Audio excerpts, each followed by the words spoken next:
आइए अब साबर मंत्रों को जगाने की विधि जान लेते हैं।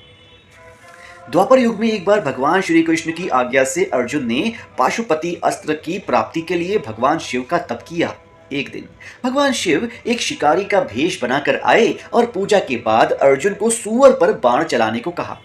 अर्जुन ने जब सूअर पर बाण चलाया तो ठीक उसी वक्त भगवान शिव ने भी उसी सूअर को तीर मारा। दोनों में वाद विवाद हो गया और शिकारी रूपी शिव ने अर्जुन से कहा, मुझसे युद्ध करो, जो युद्ध में जीतेगा सूअर उसी को दिया जाएगा।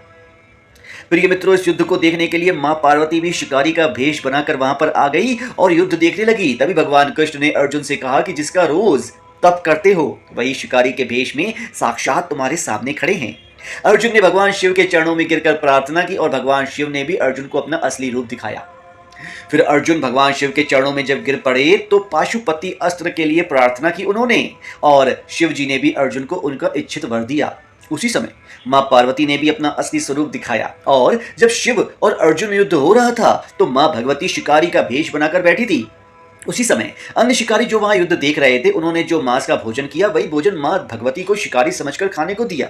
माता ने वही भोजन ग्रहण किया। इसीलिए जब मां भगवती अपनी असली रूप में आई तो उन्होंने भी शिकारियों से प्रसन्न होकर कहा कि हे किरातों, मैं प्रसन्न हूं, वर मांगो। इस पर शिकारियों ने कहा, हे मां, हम भाषा व्याकरण नहीं जानते, ना ही हमें संस्कृत का ज्ञान है और ना ही हम लंबे चौड़े विधि विधान ही कर सकते हैं, परंतु हमारे मन में भी आपकी और महादेव की भक्ति करने की इच्छा है। इसीलिए यदि आप हम पर प्रसन्न हैं तो भगवान शिव से हमें ऐसे मंत्र दिलवा दीजिए जिससे हम सरलता से आप दोनों का पूजन कर सकें। मां भगवती की प्रसन्नता देखकर, भीलों का भक्ति भाव देखकर आदिनाथ भगवान शिव ने साबर मंत्रों की रचना की। मित्रों, एक बात आप यहाँ पर अवश्य जान लीजिए कि नाथ पंथ में भगवान शिव को आदिनाथ कहा जाता है और माता पार्वती को उदयनाथ। भगवान शिव जी ने यह विद्या भीलों को प्रदान की और बाद में यही विद्या दादा गुरु मत्स्येंद्र नाथ को मिली। उन्होंने इस विद्या का प्रचार प्रसार किया और करोड़ों साबर मंत्रों की रचना की। इसके बाद गुरु गोरखनाथ जी ने भी इस परंपरा को आगे बढ़ाया। नवनाथ और 84 सिद्धों के माध्यम से इस विद्या का बहुत ही प्रचार प्रसार हुआ। योगी कानिफनाथ जी ने तो 5 करोड़ साबर मंत्रों की रचना की और वही चरपटनाथ जी ने 16 करोड़ मंत्रों की रचना की। मान्यता है कि योगी जालंधर नाथ जी ने तो 30 करोड़ साबर मंत्रों की रचना की थी। और साबर मंत्रों की रचना के बाद साबर विद्या नाथ पंथ में गुरु शिष्य परंपरा से आगे बढ़ने लगी। इसीलिए साबर मंत्र चाहे किसी भी प्रकार के क्यों ना हो, उनका संबंध किसी न किसी नाथ पंथी से अवश्य होता है।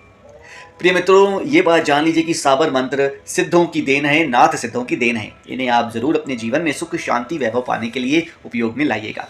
धन्यवाद। प्रिय मित्रों, अब हम साबर सिद्ध शाबर मंत्रों की उपयोगिता को जानेंगे। साबर का प्रतीक होता है ग्राम्य, अपरिष्कृत। साबर तंत्र की ग्राम्य शाखा है।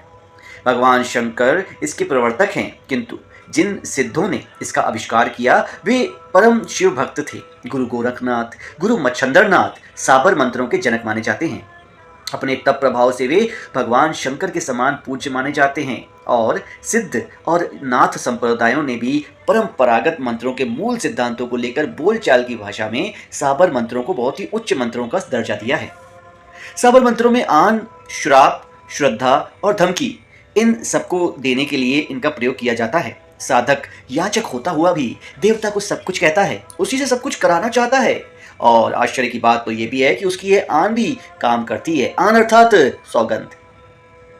प्रिय मित्रों, बाल सुलभ सरलता का विश्वास साबर मंत्रों का साधक मंत्र के देवता के प्रति अपना मान सम्मान रखता है। जिस प्रकार अबोध बालक की अभद्रता पर भी उसके माता पिता अपने वात्सल्य प्रेम के कारण कोई ध्यान नहीं देते हैं, वैसे ही बाल सुलभ सरलता और विश्वास के आधार पर साबर मंत्रों की साधना करने वाला सिद्धि प्राप्त कर ही लेता है। साबर मंत्रों में संस्कृत, क्षेत्रीय सभी भाषाओं का उपयोग मिलता है। भारत के एक बड़े भूभाग में बोली जाने वाली भाषा जैसे कि आप जानते हैं हिंदी है और इन मंत्रों की शास्त्रीय मंत्रों के समान छंद, बीज, शक्ति, कीलक और देवता की कोई योजना अलग से नहीं करनी पड़ती है। प्रिय मित्रों, साबर मंत्रों में शब्द ही सत्य है जो कभी नष्ट नहीं होता। यह देह अनित्य है, बहुत ही कच्ची है। ईश्वर की वाणी से ईश्वर के वचन प्रकट होते हैं। इस प्रकार की बातों को बड़ा ही महत्व दिया जाता है।